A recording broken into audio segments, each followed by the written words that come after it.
Primeiramente, permita-me cumprimentá-lo por ter chegado até aqui. Se você já se encontra nesse passo, é porque está verdadeiramente se comprometendo a alinhar a sua vida às Escrituras.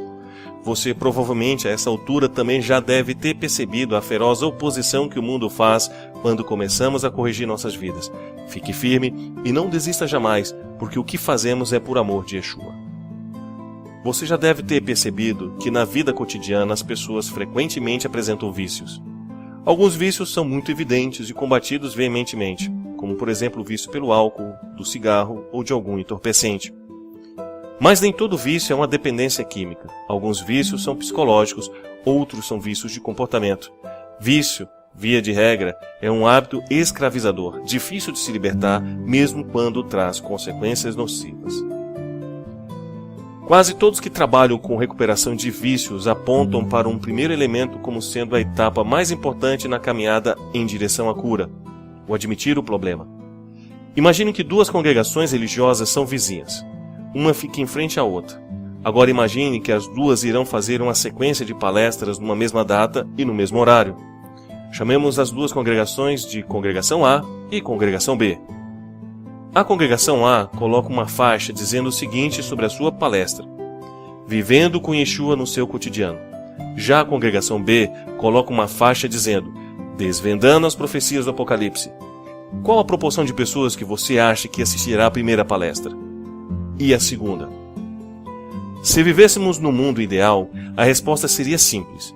Caminhar com Yeshua no cotidiano é infinitamente mais importante do que saber o que irá acontecer nos tempos finais. No mundo ideal, seria esperado que de uns 80 a 90% das pessoas se dirigisse à primeira palestra. No entanto, sabemos que não é isso que irá acontecer. Provavelmente a frequência será o inverso. E isso é exatamente porque vivemos num mundo de pessoas viciadas pelo oculto. O ocultismo é algo que fascina, atrai, promete um falso poder e uma falsa espiritualidade, e arrebanha multidões. E as pessoas chegam à fé bíblica com a mesma expectativa. De cara à Torá, a revelação dada pelo Eterno a Moisés, já nos diz o seguinte: as coisas encobertas pertencem a Yahweh nosso Elohim, porém as reveladas nos pertencem a nós e a nossos filhos para sempre, para que cumpramos todas as palavras desta Torá. Deuteronômio 29, 29. Você pode perceber pelo contexto do capítulo que o ato de buscar coisas encobertas está diretamente ligado à idolatria, porque este é exatamente o que motiva o ser humano a buscar outros poderes. Pela Torá, deveríamos cuidar daquilo que nos é revelado, e isso deveria ter uma relevância prática para o nosso dia a dia. Mas o viciado em ocultismo acaba trocando essa mudança de vida, de caráter, que requer esforço, trabalho e aprendizagem, por um conhecimento supostamente mais profundo, mas que na realidade é inútil e vazio. O primeiro ato do vício pelo oculto que devemos aqui abordar e confrontar com a palavra é o vício pela profecia. Toda a profecia bíblica tem relação com o reino do Eterno, suas promessas e seu cumprimento. Não existe na Bíblia profecia destinada única e exclusivamente a um indivíduo. Mesmo as profecias dadas aos patriarcas ou aos reis de Israel eram extensíveis ao povo. Observa-se também um padrão nas profecias do Eterno. Elas servem para exortar ou para consolar. Exortar o povo quando está andando em caminhos errados e deve retornar ao Eterno, ou para consolar o povo que está cativo nas consequências de seu pecado, prometendo a redenção.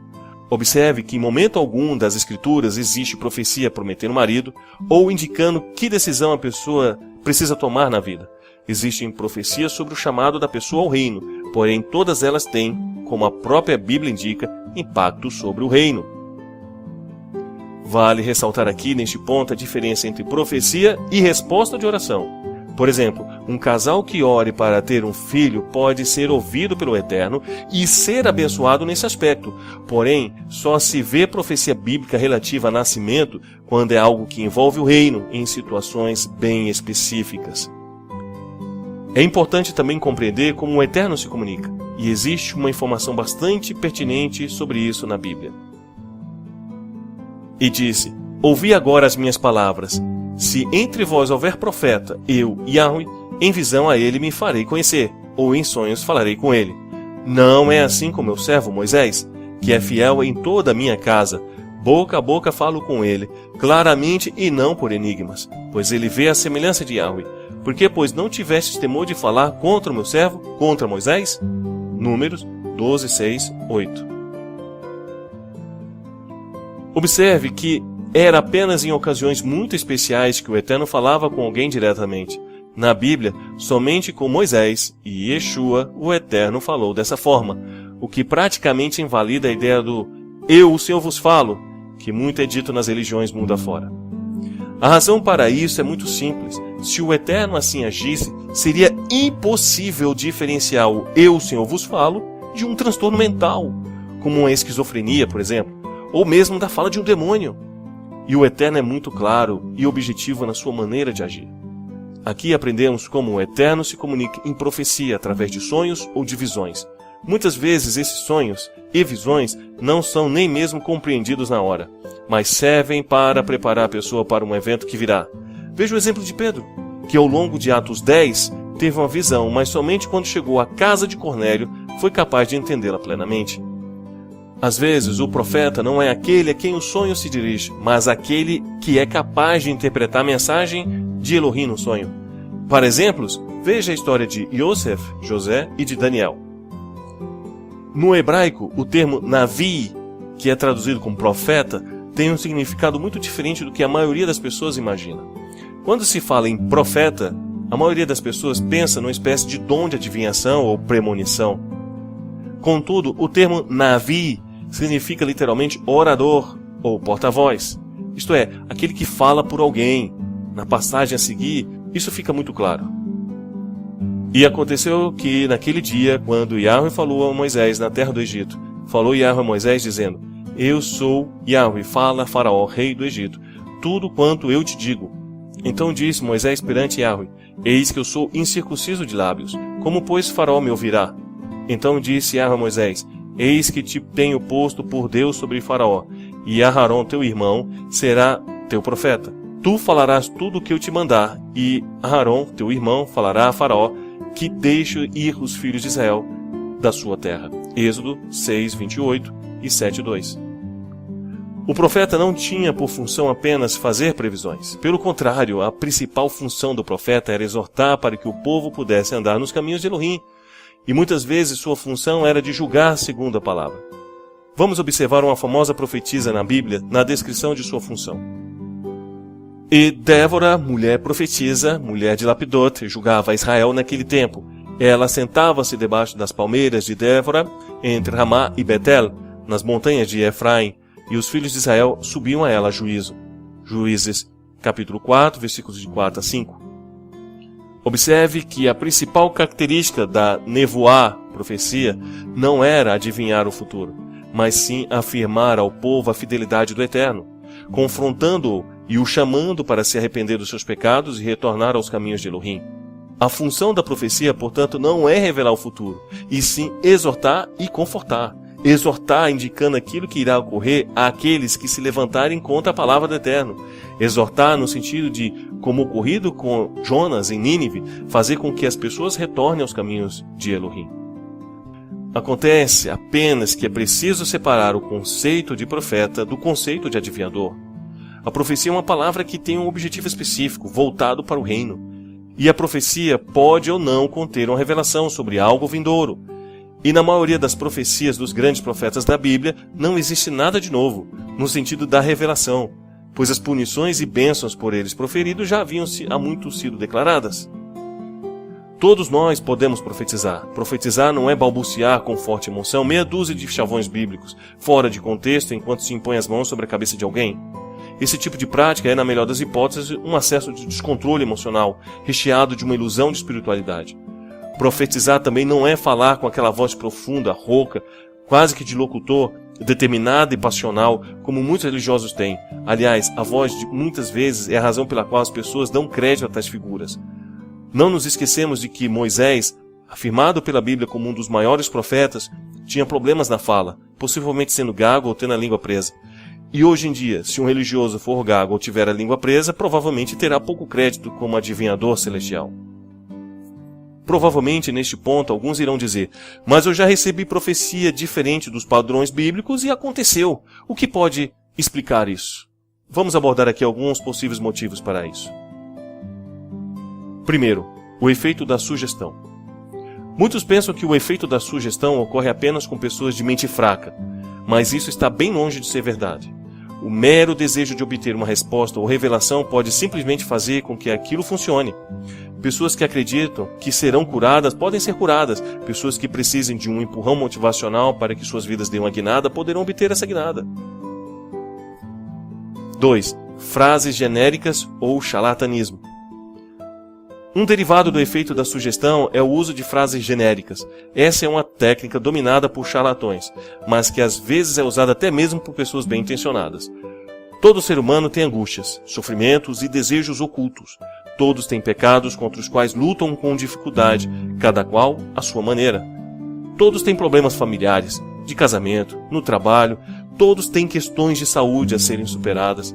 Todos se entristecem com problemas de pessoas queridas. A grande maioria tem problemas financeiros e assim por diante. Terceiro, engano permitido pelo Eterno.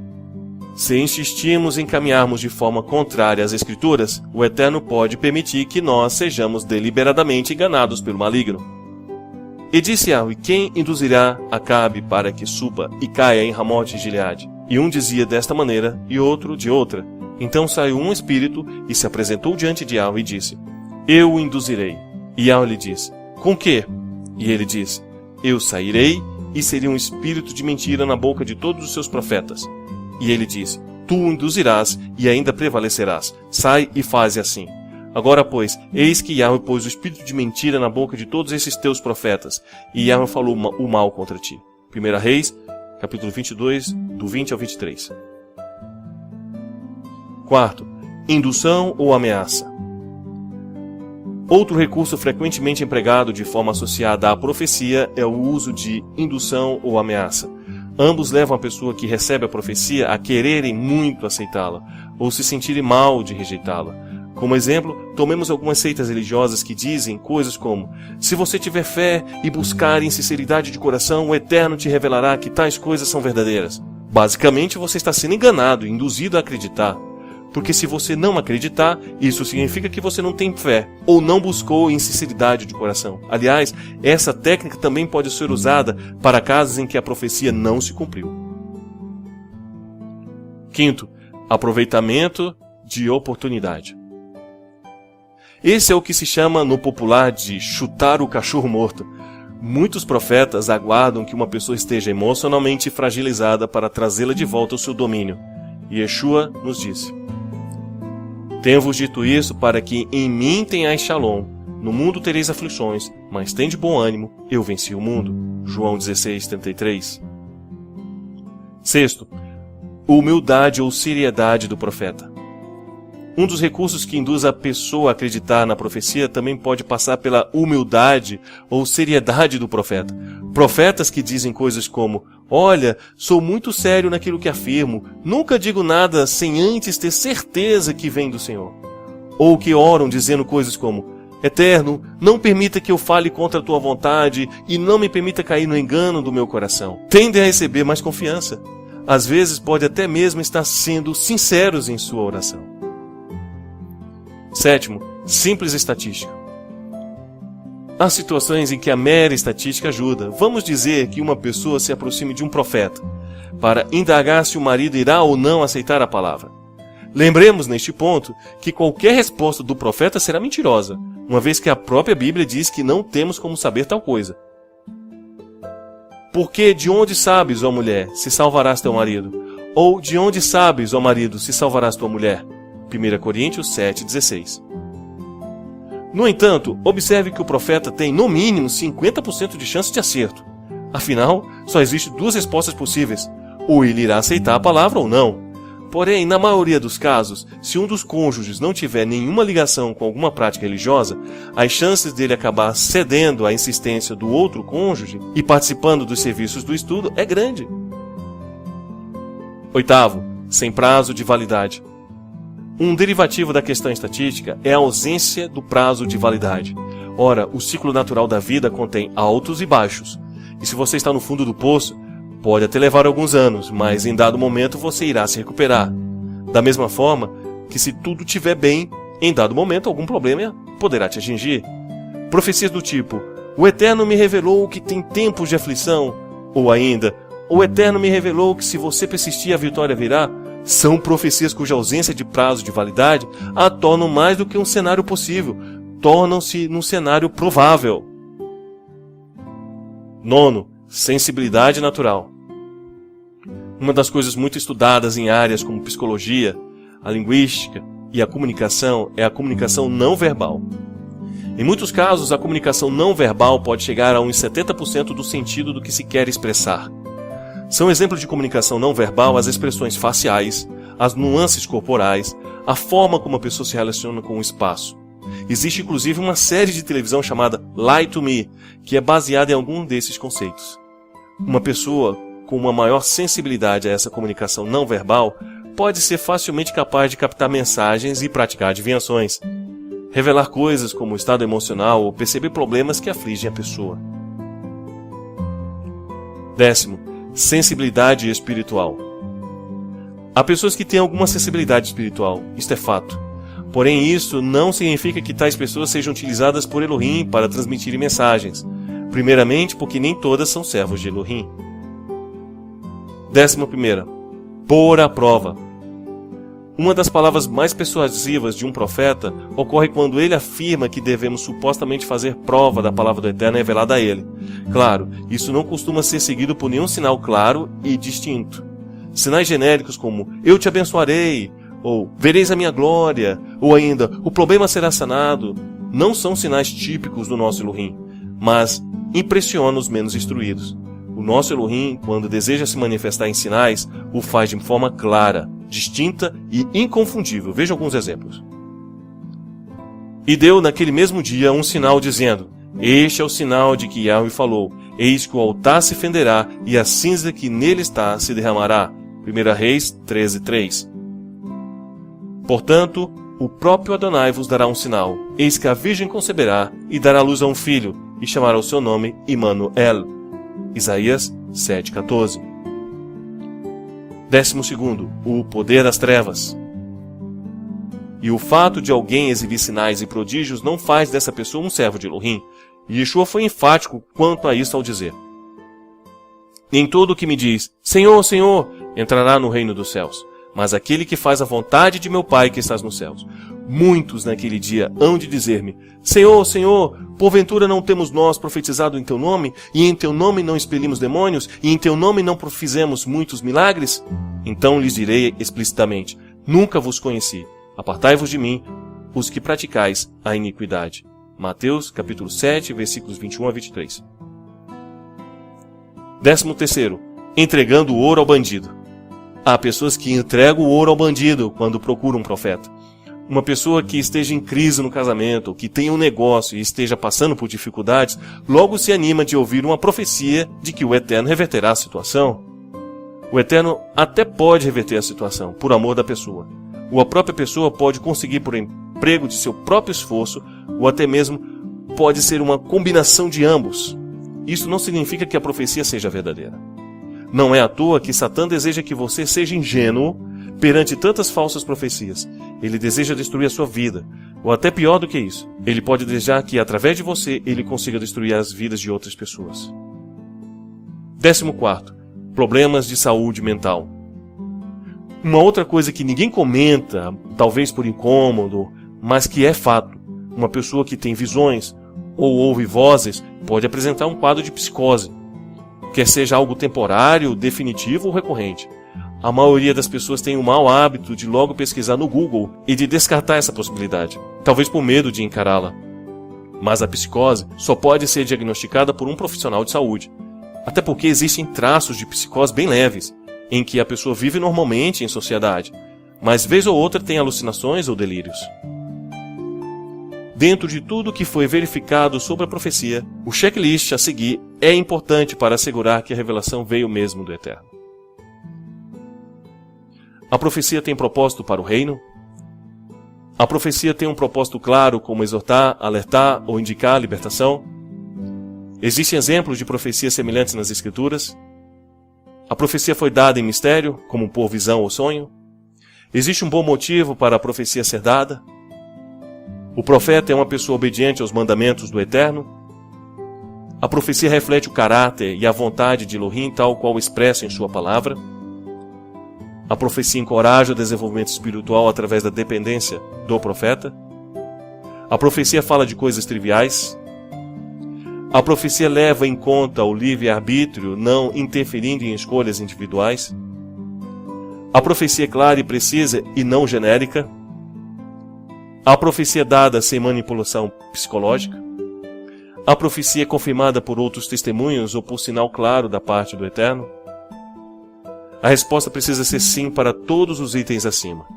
Caso haja um não sequer, a profecia pode ser descartada sem medo, pois não há garantia de proceder do Eterno, e pode até mesmo ser uma tentação do maligno.